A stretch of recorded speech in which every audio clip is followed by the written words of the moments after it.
Definição, conceito e formas de tributação do Imposto de Renda das Pessoas Jurídicas. Simples, MEI. IRPJ. O IRPJ é um dos principais impostos federais, que incide diretamente sobre o lucro das empresas.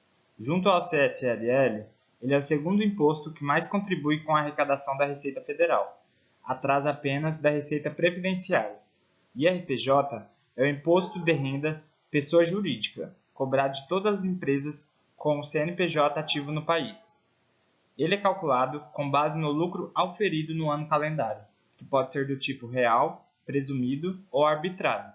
De modo geral, o IRPJ incide sobre qualquer negócio que esteja funcionando e gerando rendimentos em território nacional, com algumas exceções.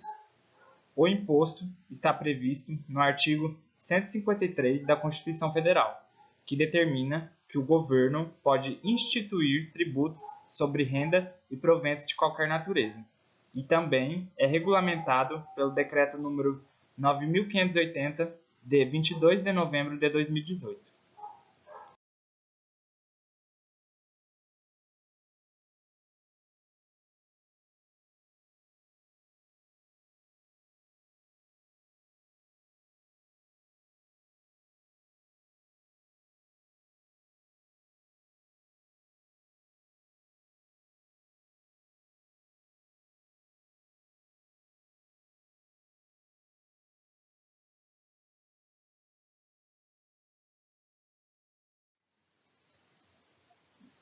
De acordo com a Instrução Normativa RFB número 1700 de 2017, estas são as pessoas jurídicas e físicas obrigadas a pagar o IRPJ. Pessoas jurídicas.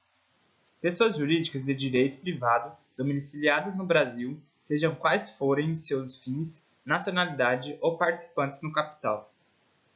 Filiais, sucursais, agências ou representações no país das pessoas jurídicas com sede no exterior. Comitentes domiciliados no exterior, quanto aos resultados das operações realizadas por seus mandatários ou comissários no Brasil. Empresas individuais. Empresários individuais constituídos pelo Código Civil. Pessoas físicas que, em nome individual, explorem habitual e profissionalmente qualquer atividade econômica de natureza civil ou comercial com o fim especulativo de lucro, mediante venda a terceiros de bens ou serviços. Pessoas físicas que promovem a incorporação de prédios em condomínio ou loteamento de terrenos. No entanto, também existem algumas imunidades previstas em lei.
Além disso, também estão isentas as seguintes entidades: templos de qualquer culto, partidos políticos, inclusive suas fundações, e as entidades sindicais dos trabalhadores sem fins lucrativos, instituições de educação e assistência social sem fins lucrativos, instituições de caráter filantrópico, recreativo, cultural e científico, entidades sem fins lucrativos, componentes do Sistema Nacional do Desporto, instituições privadas de ensino superior que aderirem ao ProUni, isenção durante a vigência do termo de adesão, entidades de previdência complementar sem fins lucrativos, companhias estrangeiras de navegação marítima e área, se, no país de sua nacionalidade, as companhias brasileiras tiverem as mesmas condições. Os valores arrecadados com o imposto de renda à pessoa jurídica são destinados a ações e projetos públicos, com o objetivo de desenvolver a economia nacional e melhorar as condições de vida da população. De acordo com a análise da arrecadação das receitas federais, publicada pela Receita Federal em agosto de 2020, foram arrecadados 172 milhões em IRPJ e CSLL, Contribuição Social sobre o Lucro Líquido, entre janeiro e agosto de 2020, uma queda de 8,1% em relação ao mesmo período de 2019. Simples Nacional. O Simples Nacional é um regime compartilhado de arrecadação, cobrança e fiscalização de tributos aplicável às microempresas e empresas de pequeno porte, previsto na Lei Complementar número 123, de 14 de dezembro de 2006. Abrange a participação de todos os entes federados, União, Estados, Distrito Federal e municípios. É administrado por um comitê gestor composto por 8 integrantes, 4 da Secretaria da Receita Federal do Brasil, 2 dos estados e do Distrito Federal e 2 dos municípios. Para o ingresso ao Simples Nacional, é necessário o cumprimento das seguintes condições: enquadrar-se na definição de microempresa ou de empresa de pequeno porte, cumprir os requisitos previstos na legislação e formalizar a opção pelo Simples Nacional.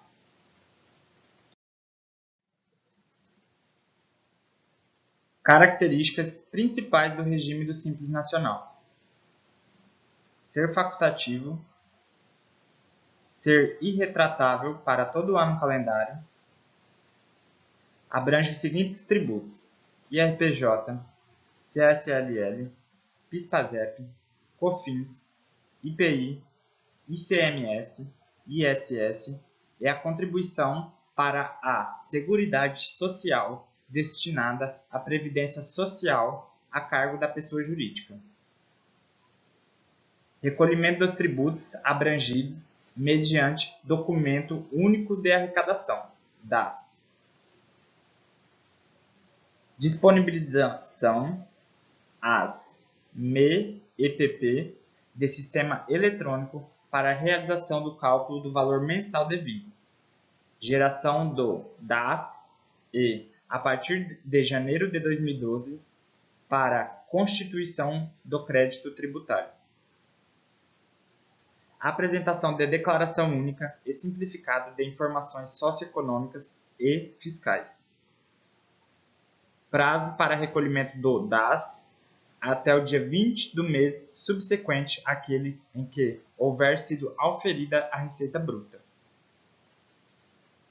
Possibilidade de os estados adotarem sublimites para EPP, em função da respectiva participação no PIB. Os estabelecimentos localizados nesses estados, cuja receita bruta total extrapolar o respectivo sublimite, deverão recolher o ICMS e o ISS diretamente ao estado ou ao município.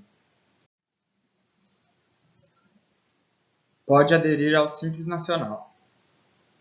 O Simples Nacional foi criado para facilitar a vida dos donos de microempresas e empresas de pequeno porte.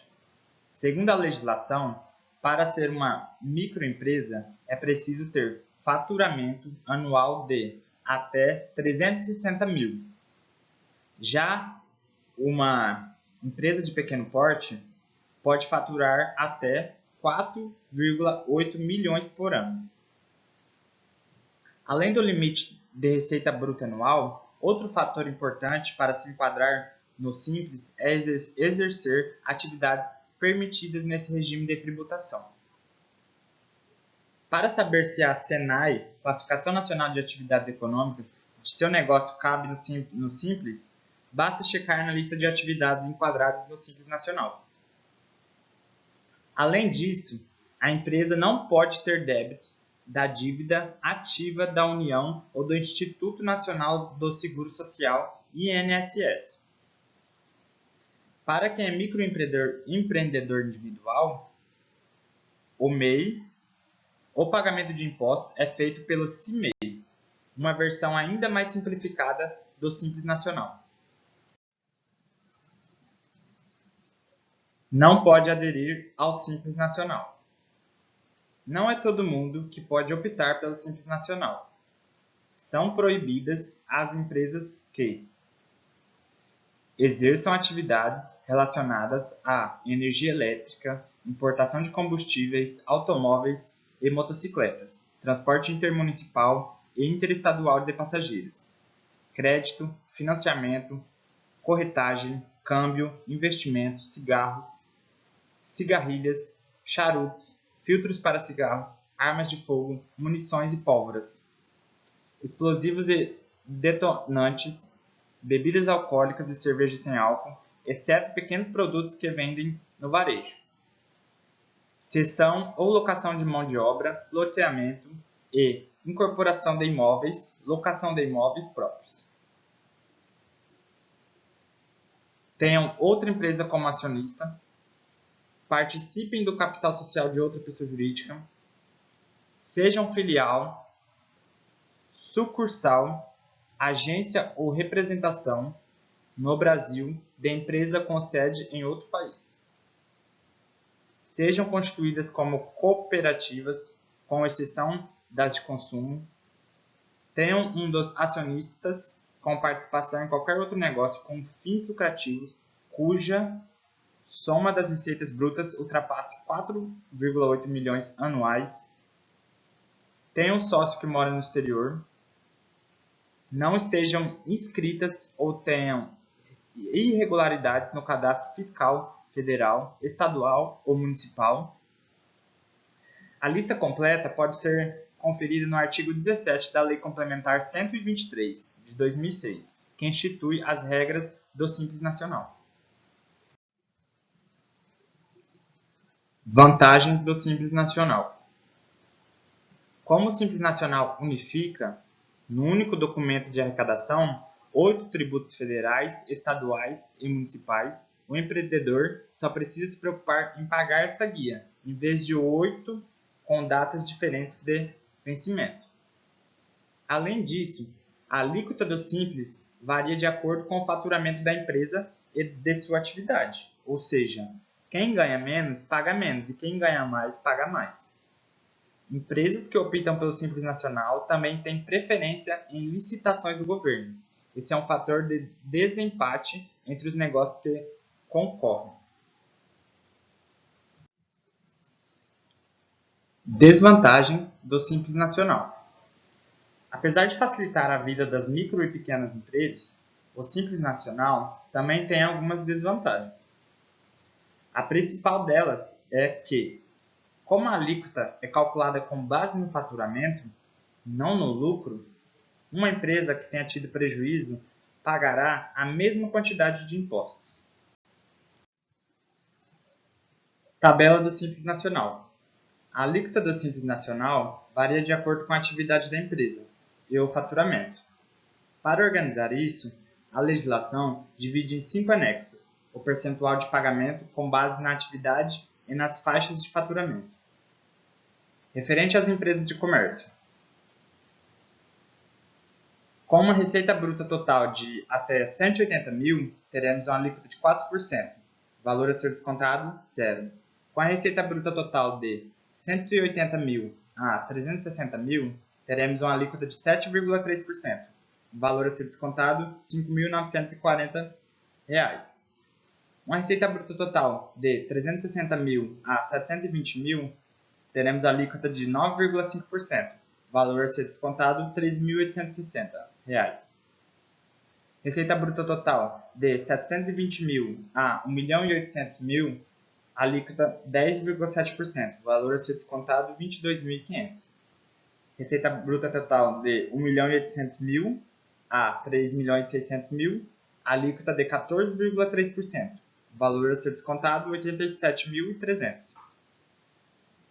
Com a receita bruta total de R$ 3.600.000 a R$ 4.800.000, teremos uma alíquota de 19%, com um valor a ser descontado de R$ 378.000.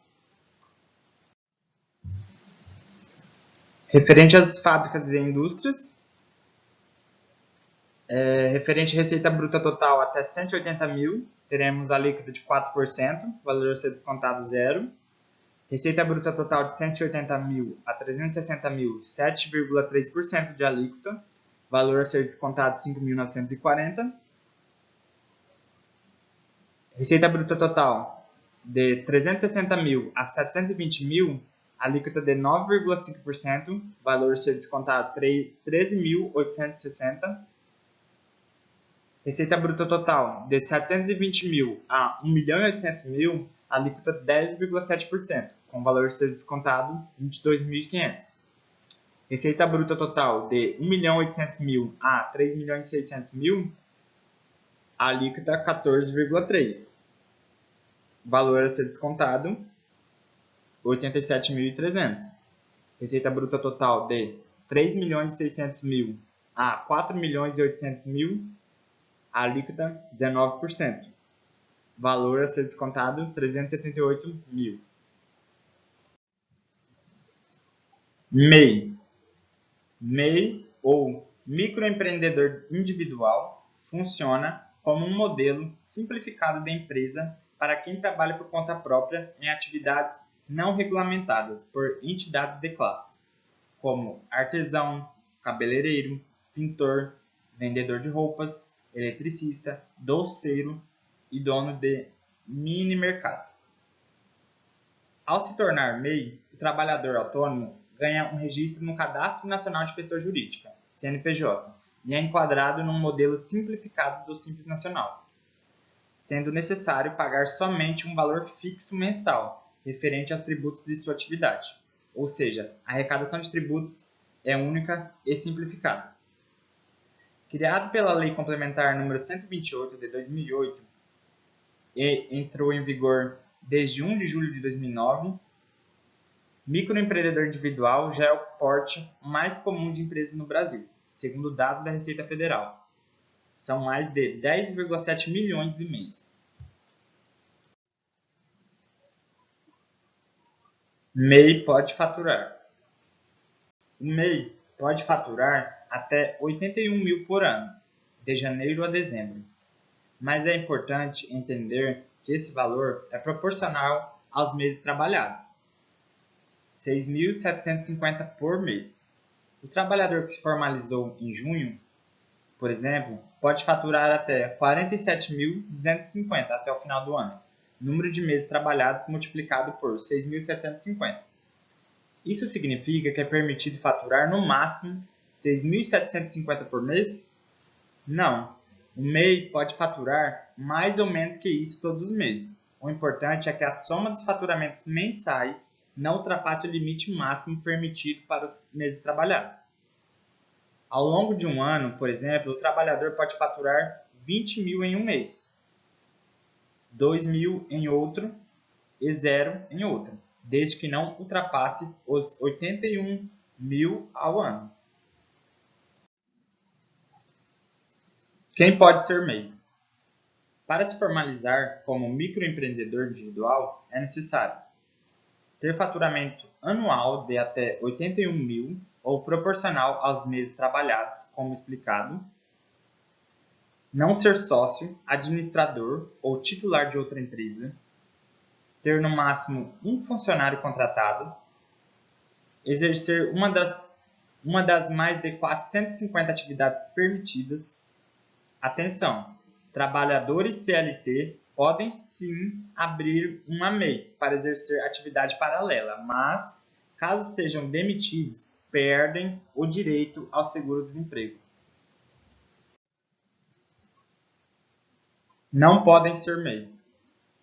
Menores de 18 anos ou menores de 16 anos não emancipados, estrangeiros sem visto permanente, pensionistas e servidores públicos, profissionais que querem exercer uma atividade regulamentada por um determinado órgão de classe, como médicos, psicólogos, advogados, arquitetos e economistas, pois são considerados profissionais liberais e não exercem uma atividade empresarial. Se um médico quiser abrir MEI para vender doces, por exemplo, não tem problema. No entanto, não pode ser MEI exercendo a função de médico.